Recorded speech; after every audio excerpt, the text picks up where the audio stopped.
right, let's talk about an issue that is almost never discussed in media, and that is rights and benefits for disabled Americans. So joining us now is Dylan Brown. He's a disability rights advocate. Dylan, welcome back to the show. Cenk, thank you for having me back. No problem, brother. So there's two significant issues that are happening right now that affects the disabled community. One is potentially getting cut off from Medicaid because of the coronavirus rules that existed and are now ending. So help us understand that. What happened during COVID that was helpful, and then we'll talk about how it might be ending. So at the beginning of the pandemic, the House and Senate passed a giant spending package for COVID relief. In that package, there was money that went to states, and in that package, there was additional allocation of Medicaid funding, about 6% of their overall budget, on the condition that states don't unenroll anybody from Medicaid who doesn't meet the eligibility as it stands. So basically, it was just continuous enrollment for 3 years. And as long as the public health emergency continued, that was supposed to continue. But obviously, back in January, the public health emergency was not brought to an end because Health and Human Services said that they would give 60 days notice, but that notice was given. And then a little while after that, it was revealed that in the omnibus package that passed at the end of last year, the continuous enrollment provision of the public health emergency was actually decoupled. So coverage could be taken away a lot sooner than people were expecting. So Dylan, how does that affect your life? So in terms of Medicaid, what are the implications of being able to be on and be taken off? So for the disabled, Medicaid is even more important than just regular health insurance. For me, I use a state program that provides me aid services. I have no use of my arms or legs, so I can't get up in the morning by myself. And the individual states, New Jersey included, have programs that provide long-term care for the disabled. But a condition of that is that Medicaid, that you be eligible for Medicaid. And a lot of the rules around Medicaid eligibility are very strict. Social Security, as we're going to get into, has very strict requirements, and that's often the most obvious way to get Medicaid funding, or to get Medicaid eligibility. So what is a restriction, for example, that you were relieved not to be under as Medicaid was extended during COVID? So when I was on Social Security, you could only make, in my case on SSI, you could only make double what your monthly benefit was. My monthly benefit was about $400 or $500 a month. So that meant I was only able to make around $800 a month. That was not the case during the pandemic. I was allowed to actually make money. I can't think of many jobs, especially with the minimum wage going up, that would be under $800 a month. There are other programs out there that have more expansive eligibility requirements, but good luck trying to find those. I got really lucky and actually found, I think, a post on Twitter about the more expansive program. They don't educate you on this stuff. That's interesting. So let's go to SSI then. So first of all, a lot of people don't even know that it goes to 7 million disabled people and helps them not only maintain themselves, but for some folks just stay alive. And so, so talk to us about the change that Biden's proposing there. So there have been a lot of proposed changes to Medicaid, to Social Security rather, over the years, and a lot of those changes were had bipartisan support. Back in, I believe it was 2020, Senators Rob Portman and Sherrod Brown, a Republican and a Democrat, proposed major changes to Social Security: the increase of the income requirement, an increase in the asset limit, and the elimination of the marriage penalty and the in-kind support penalty. So obviously those changes haven't been implemented, but recently President Biden and the Social Security Administration announced that they were going to propose an end to, at the very least, the in-kind support penalty. So the in-kind support penalty is a little vague and really confusing. It essentially penalizes a person on SSI if they receive housing or food from another person. So technically, you are supposed to log anytime you receive a meal or regularly receive meals from other people.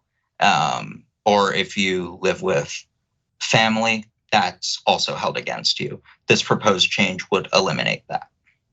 So you could actually get help without them docking your benefits, and the benefits are not large. I mean, they're, what is it, $914 a month, right? And so as it is now, the current rules are, yes, but if someone buys you a sandwich, oh nope, you got to make note of that, and we're going to give you less money because of that. If someone helps you, if you sleep on someone's couch, oh nope, that's kind of rent, and so we're going to dock you for that, right? It could mean that, yeah. Yeah, and so look, credit to Biden, right? Yeah. I do a lot of critique of Biden, but here's a very helpful amendment that they're basically proposing to this rule, right? Yeah, it's a huge victory. It's obviously not the bill that was going to be passed or that was being proposed, but it's significantly better than nothing. And yeah.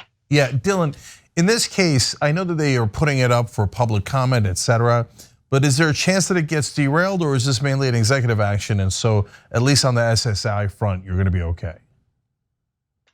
I'm not 100% clear, and that's one of the problems I have with disability benefits in this country, is that there's no real clear guidance on any of these rules. And so I don't know. I think it will probably be okay. I think this is within the purview of the executive branch, but I'm not 100% sure. So one more thing, Dylan. I think some would say, well, certainly the government officials that want to end Medicaid, automatic Medicaid enrollment, not end it altogether, but and are not in favor of the Biden's proposed change to SSI. All that general group of folks, and they exist, and unfortunately they're a fairly large group in America, right? So they would say, hey, you know what? If you're worried about getting docked for working or for this or that, why don't you just get a job and come off of government benefits? What don't they understand? It's really hard. I want to give people who don't support it a lot of the benefit of the doubt in this case, because it's hard to know exactly what the barriers are unless you live in them. For me, I require fairly extensive care. I was doing calculations before I started law school. And for me to live on my own and pay out of pocket for the care that I need, after taxes, I would need to make around $150,000 to $180,000 a year just to get by and do what everyone else does. That's not feasible for most people. And Dylan, there's one other giant issue, right? Because it's conceivable that, hey, you're going to law school, you could become a lawyer and make maybe one day make $200,000. Wouldn't that be amazing? It's not impossible. It would be incredibly difficult, but but you're an incredibly bright guy.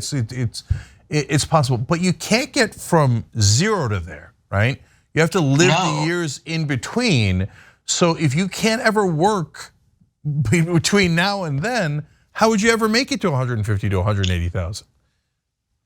Right, and that's been the source of a lot of my frustration is, okay, I have this goal, but even under the most generous and expansive program in New Jersey, which they're proposing some changes, they passed some changes last year that would greatly expand the benefits, but they haven't implemented those changes yet. But even under the most generous even under the most generous eligibility scheme as it exists right now, my wages would have to go up 250% roughly. I would have to go from making roughly $60,000 a year maximum under the most generous eligibility scheme, and that's still being worked out because it's a nightmare to try to get new benefits. But even under that scheme, I would have to go from 60,000 to 150,000. And I don't know any company that's going to give that kind of wage without some stepping stone. Yeah, no, for the disabled community, they have to have more realistic rules. So I'm not saying, hey, you turn out to be disabled and a millionaire, that's totally possible. Then no, you don't need the government program. But to cut people off at 60,000 or less, they're never going to get to a place where they can afford their own care. It doesn't make sense. I mean, I'm not even sure that I agree that you should have your benefits taken away if you are incredibly wealthy. Yes, obviously, you don't need the care as much because you can pay for it. But if we are, as progressives, going to advocate for universal health care, which I do and we all do, I think that needs to include those disability benefits. It can't leave those out of the equation, I don't think. So last thing here, Dylan's right in that whenever you take benefits away from wealthy folks, they then want to kill the program. So there's a reason why Social Security still goes to the wealthiest people in the country, because they also paid into it, right? And we all paid into it, and then they get it back. And guess what? Social Security and Medicare, which is also very similar, are immune from attack because everybody gets it, right? The minute that you start taking things away, then unfortunately it splits us up, and the wealthy have a lot more power than we do. And next thing you know, the program that gives assistance is in a lot bigger trouble. So, and we should all have universal health care anyway. But unfortunately, we're so used to living under brutal conditions that we're like, can you just help a little more? Right? Yeah. And that's the situation we're in. But Dylan Brown, a disability rights advocate, has got his eye on this and he tracks it, and he does a great job of fighting for it. So Dylan, thank you so much for joining us and giving some clarity to these issues. Thank you for having me. I'd be happy to do it again in the future. All right, wonderful. Thanks for watching The Young Turks. Really appreciate it. Another way to show support is through YouTube memberships. You'll get to interact with us more. There's live chat emojis, badges. You've got emojis of me, Anna, John, JR. So those are super fun. But you also get playback of our exclusive member-only shows and specials right after they air. So all of that, all you gotta do is click that join button right underneath the video. Thank you.